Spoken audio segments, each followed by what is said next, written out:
नमस्कार मित्रों, मैं डॉक्टर राजकुमार हिंदी नवजीवन चैनल में आप लोगों का स्वागत करता हूं। तुलसी विशेष अध्ययन हम लोग पढ़ रहे हैं। इसी कड़ी में आज जिसका हम लोग अध्ययन करेंगे वह है तुलसी की भक्ति भावना। यानी तुलसी की भक्ति भावना कैसी थी और कबीर की भक्ति भावना कैसी थी, जायसी की भक्ति भावना कैसी थी। सबकी एक अपनी अलग पद्धतियाँ थी। कबीर की भक्ति भावना पढ़ाते समय हमने भक्ति की परिभाषा वहाँ दिए हैं, तो वहाँ से जाकर आप लोग भक्ति की परिभाषा रख सकते हैं। भक्ति भज धातु से बना है, जिसका अर्थ है भजना, सेवा करना। लेकिन तुलसीदास की भक्ति कैसी थी, इसके बारे में आज हम लोग विस्तृत चर्चा करेंगे।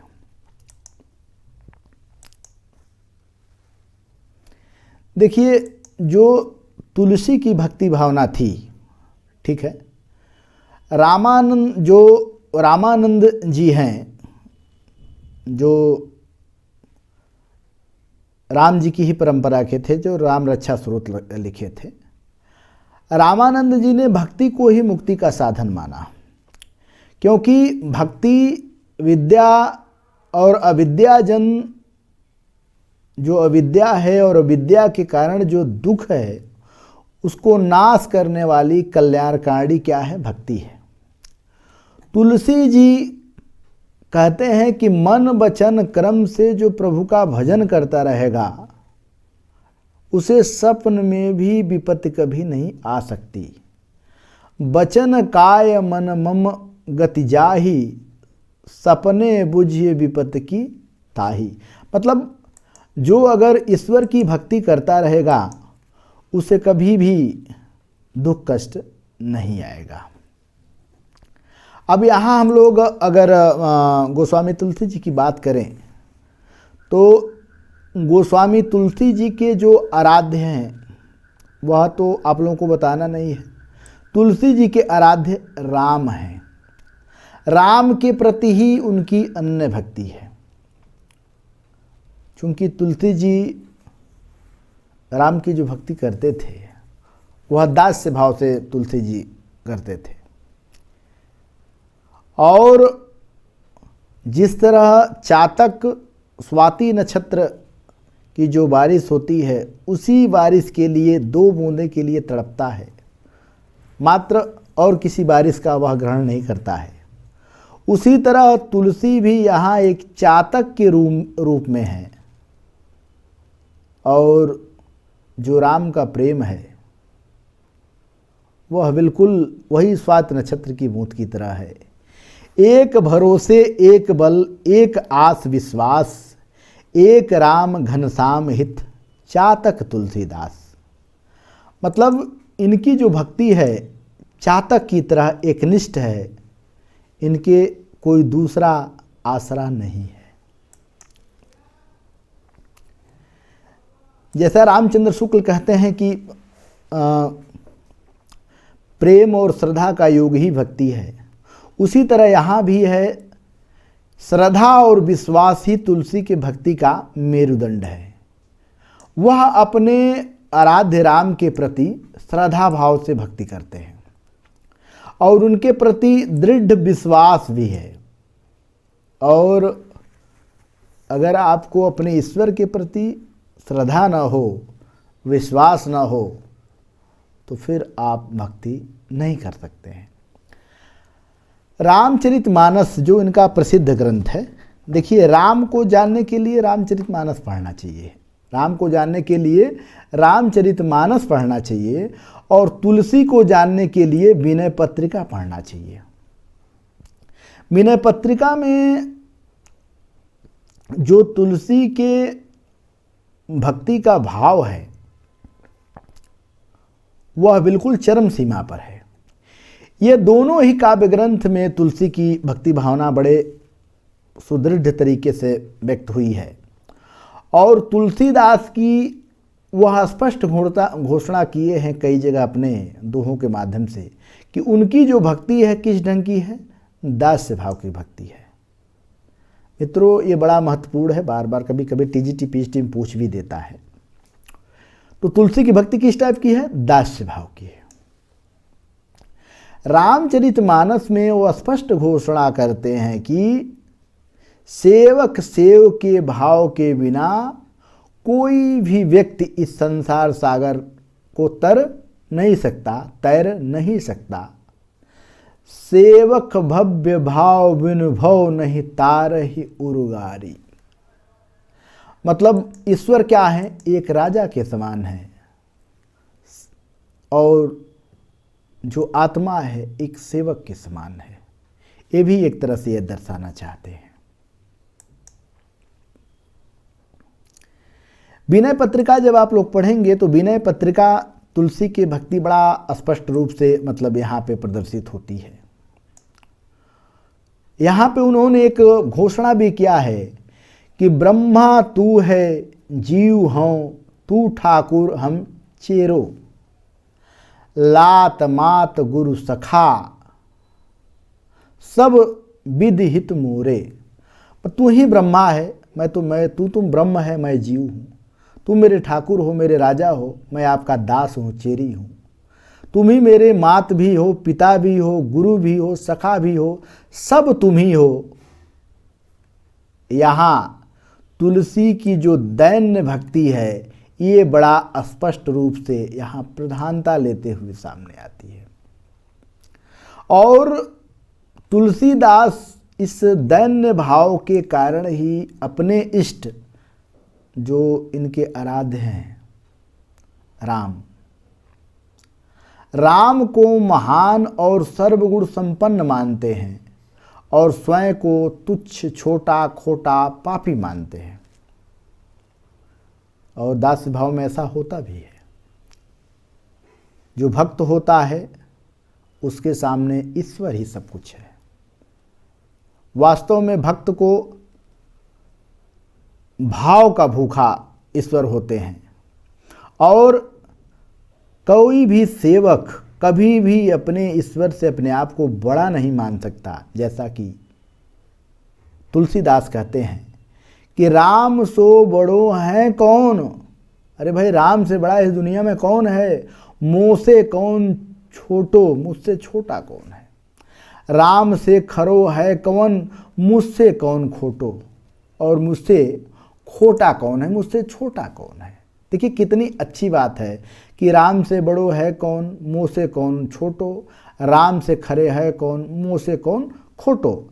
यानी राम से बड़ा इस संसार में कोई नहीं है और मुझ जैसा छोटा तुच्छ प्राणी कोई नहीं है।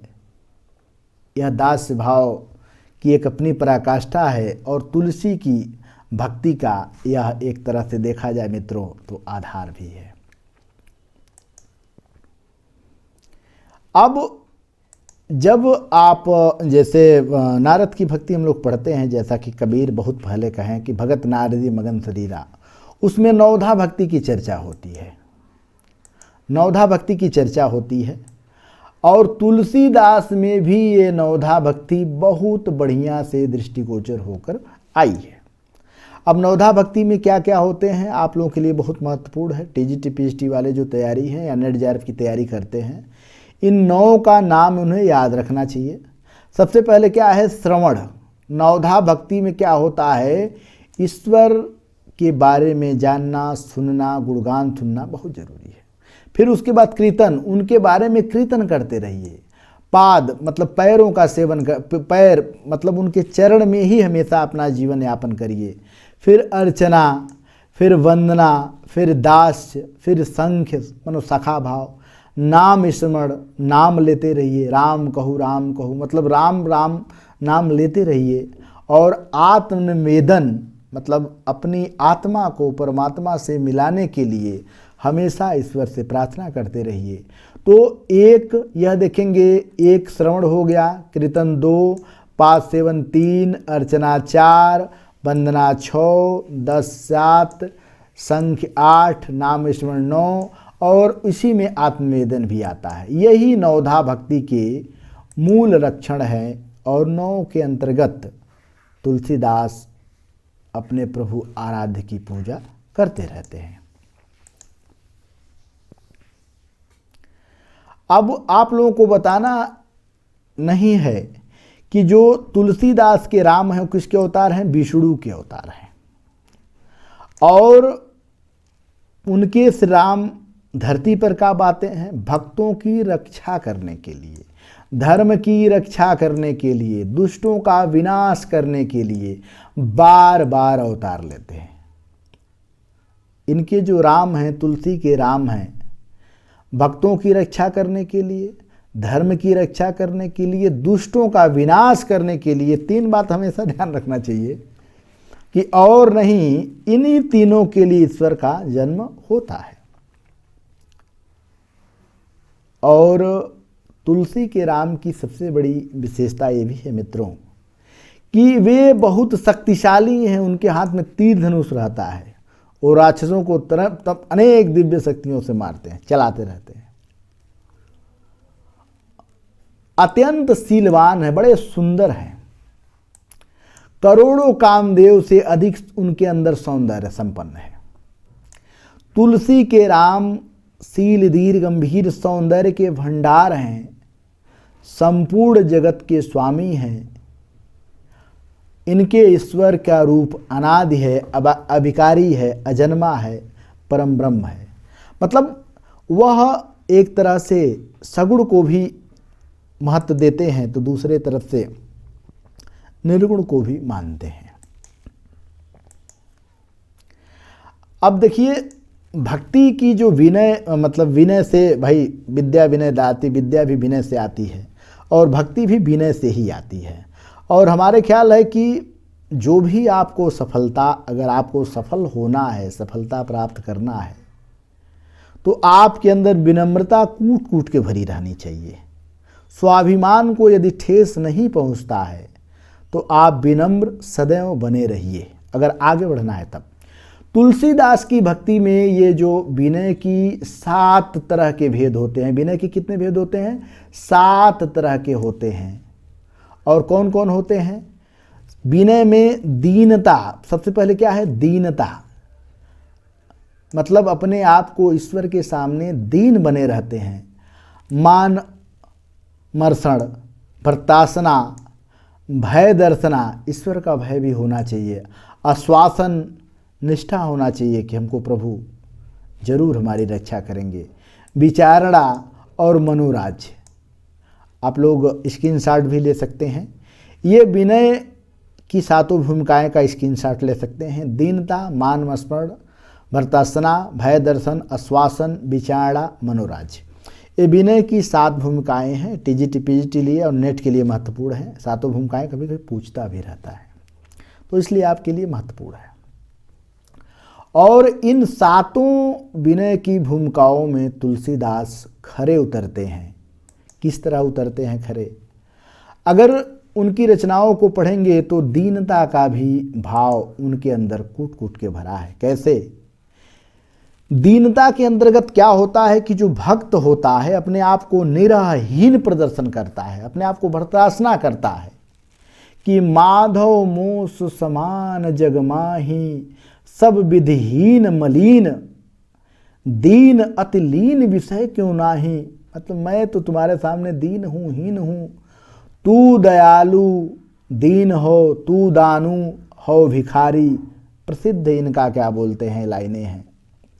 पालकी तू पाप पुंजहारी। इस तरह अपने दीनता को तुलसीदास प्रकट करते हैं ईश्वर के सामने। अगर मित्रों उसके बाद हम लोग जो मान मर्षण जिसकी हम लोग चर्चा करते हैं, तो मान मर्षण में क्या होता है कि इस अवस्था में जो कवि होता है नीराभिमान, उसके अंदर अभिमान घमंड नहीं होना चाहिए। भक्त कभी घमंडी नहीं होता है। आजकल के जो नए नए भक्त बने हैं सब फर्जी, इनके अंदर घमंड कूट कूट के भरा है। लेकिन भक्त कभी घमंडी नहीं होता है। वह अपने आराध्य के शरण में जाने की सदैव आकांक्षा रखता है। काहे ते हरि मोहि विचारी, इनकी बड़ी प्रसिद्ध लाइनें हैं तुलसीदास की। अब उसके बाद भर्त्सना, इसमें क्या करता है भक्त? अपने मन को फटकारता है और ईश्वर के उन्मुख होता है, भगवद उन्मुख होता है। विषया पर नार निशा तरुणाई, सुपाई पर यो अनुरागही रे। जम के पहरू दुख रोग वियोग, बिलोकत न विरागी है। ममता वस तय भूल गयो, भयो भोर महाभय भागही रे। जर ठाई निसार विकाल, उगियो अजहू उड़ जीवन जग हीरे। तो यह एक तरह से तुलसीदास जी अपने आप को भर्त्सना करते हैं। इसके बाद मित्रों भय दर्शना आता है। भय दर्शन की स्थिति कहाँ होती है? जब भक्त अपने मन में भय दिखाकर भगवान के सम्मुख होता है। देखिए, सगुण धर्म में और सनातन धर्म परंपरा में नरक लोक और स्वर्ग लोक की कल्पना भी की गई है। यानी जो अच्छे कर्म करते हैं उनको स्वर्ग लोक और जो बुरे कर्म करते हैं उनको नरक लोक। इसीलिए पूजा पाठ करते समय ये भी कहा जाता है कि हे प्रभु मेरे पापों को क्षमा करके मुझे सद्बुद्धि दीजिए। यानी भय दर्शना की स्थिति सेम यही होती है। और तुलसीदास जी कहते हैं कि राम कहू कहत चलू, राम कहत चलू, राम कहत चलू भाई रे। मनो राम कहत चल, राम कहत चल, राम कहत चलू भाई रे। हंतो भाव मही छूटता अति कठिनाई रे। अहम का भाव छूटता नहीं जल्दी। आजकल के लिए जो नया नया भक्त बने हैं इनके अंदर भय नहीं है। इन भक्तों से लोग भयभीत हो जाते हैं कि फला महाराज आ रहे हैं। इतने भय की दर्शना आम जनता में हो जाती है। तो ये लोग भक्त की श्रेणी में नहीं है। भक्त स्वयं ईश्वर से डरता है। और तुलसीदास इसीलिए कहते हैं कि राम कहत चल, राम कहत चल, राम कहत चल भाई रे। आगे देखते हैं मित्रों। उसके बाद आश्वासन। आश्वासन में क्या होता है कि प्रभु पर निर्भर रहकर उसी के बल पर मन को ढांढस बांधकर भगवदो उन्मुख करने का प्रयास किया जाता है। अपने ईश्वर में विश्वास किया जाता है। अपने ईश्वर में विश्वास किया जाता है कि वह ईश्वर हमारी रक्षा करने के लिए आएंगे। आपहु हैं आपको नीक के जानत राउरी, राम भराओ ढगायो। कीर ज्वय न हृदय सुमसी, सिय जग जानकी नाथ पायो। सोइस खेद जो वेद कह, जन जो रघुबीर बढ़ायो। ती सदा खर को असवार, तिराहि नाम गंध चढ़ायो। मतलब जो ईश्वर जब जो भी ईश्वर की आराधना किया है, ईश्वर उसकी रक्षा करने के लिए आते हैं। ऐसा आश्वासन एक भक्त अपने मन को ईश्वर के प्रति उन्मुख करने के लिए सदैव करता रहता है।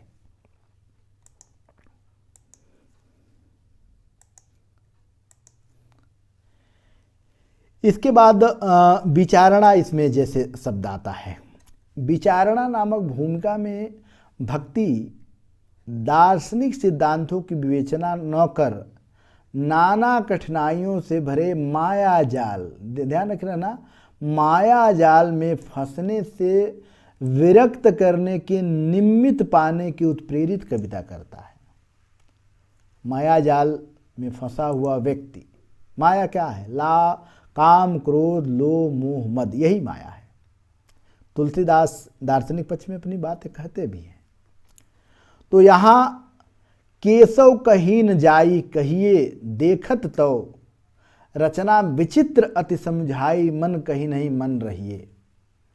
जो ये विनय पत्रिका में लिखा है कि केशव कहे न जाई, जब आप कविता पढ़ेंगे तो उसमें एक तरह के विचारणा का ही, विचार करने का सिद्धांत है कि आत्मा माया जाल में कैसे फंसता है, कैसे एक मनुष्य काम क्रोध लोभ में फंस जाता है और ईश्वर के उन्मुख होने से कैसे इनसे छुटकारा मिलता है।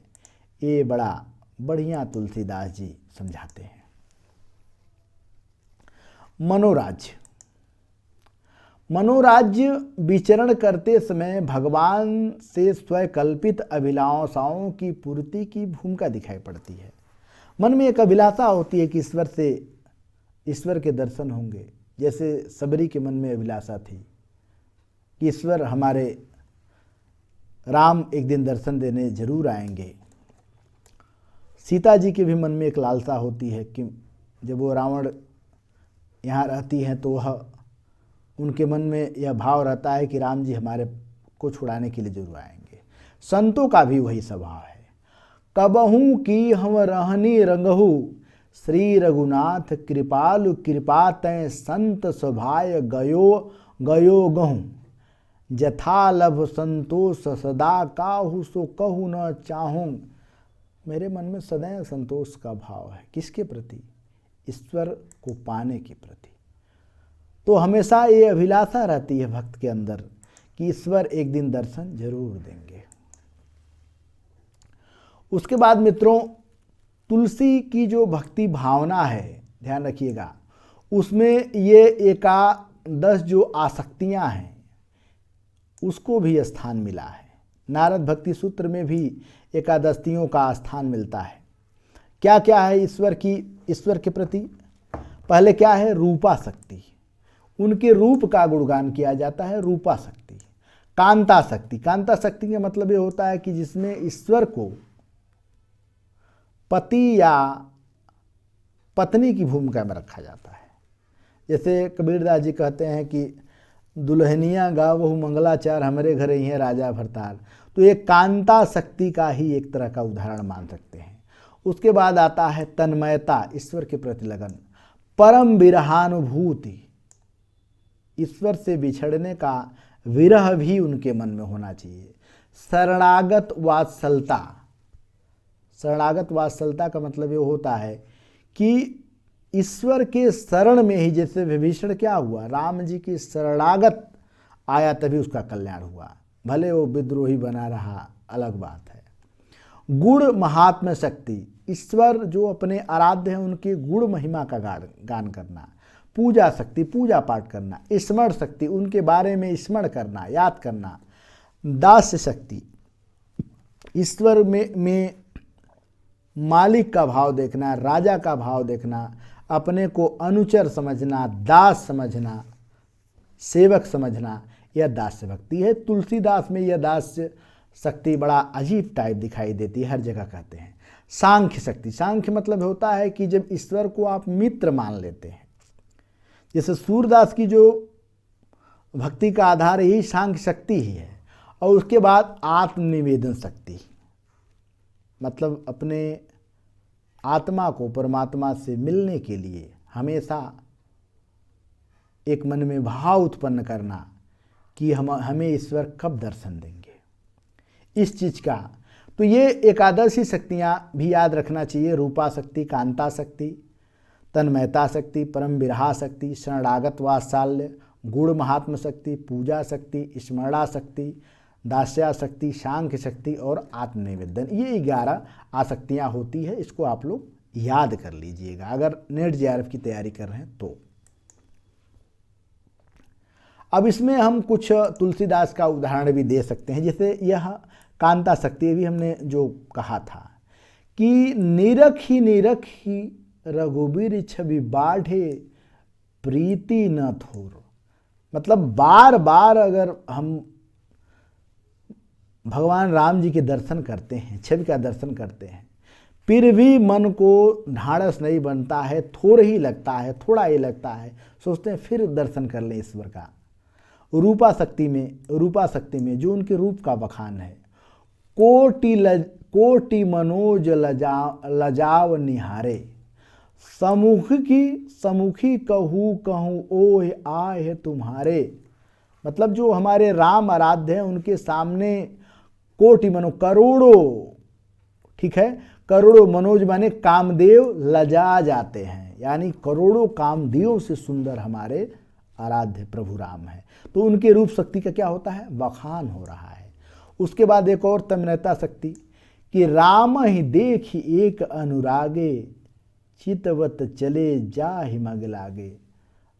मतलब तमन्ना एकदम बिल्कुल भाव उसी में लीन हो जाना, ये तन्मयता शक्ति है। एक और उदाहरण है शरणागत वत्सल में, हे कहा विभीषण की गति, रही शोक भरी छाती। जो विभीषण राम के शरण में जाता है तो एक तरह का वह शरणागत वात्सलता के ही अंतर्गत जाता है। तो यह एक तरह का जो एकादश आसक्तियां थी उसके उदाहरण तुलसीदास कई जगह देते हैं। उसके बाद एक बात और आप लोगों को जानना चाहिए कि जो तुलसी की भक्ति की पद्धति है, शरणागत के भी 6 प्रकार हैं। कौन कौन?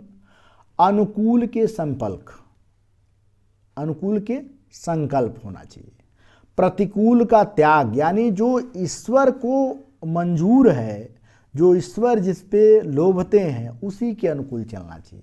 प्रतिकूल का त्याग यानी भक्ति के विपरीत जो भी हमारे भक्ति को नष्ट कर रहा है उसके प्रतिकूल त्याग कर देना चाहिए। गौतप्त वर्ण, रक्षा में विश्वास, कारुण्य, आत्मनिवेदन, ये 6 कम से कम शरणागत की ये नियमावलियाँ हैं। इनको आप लोगों को याद रखना चाहिए, ना हो तो आप लोग स्क्रीनशॉट भी ले सकते हैं।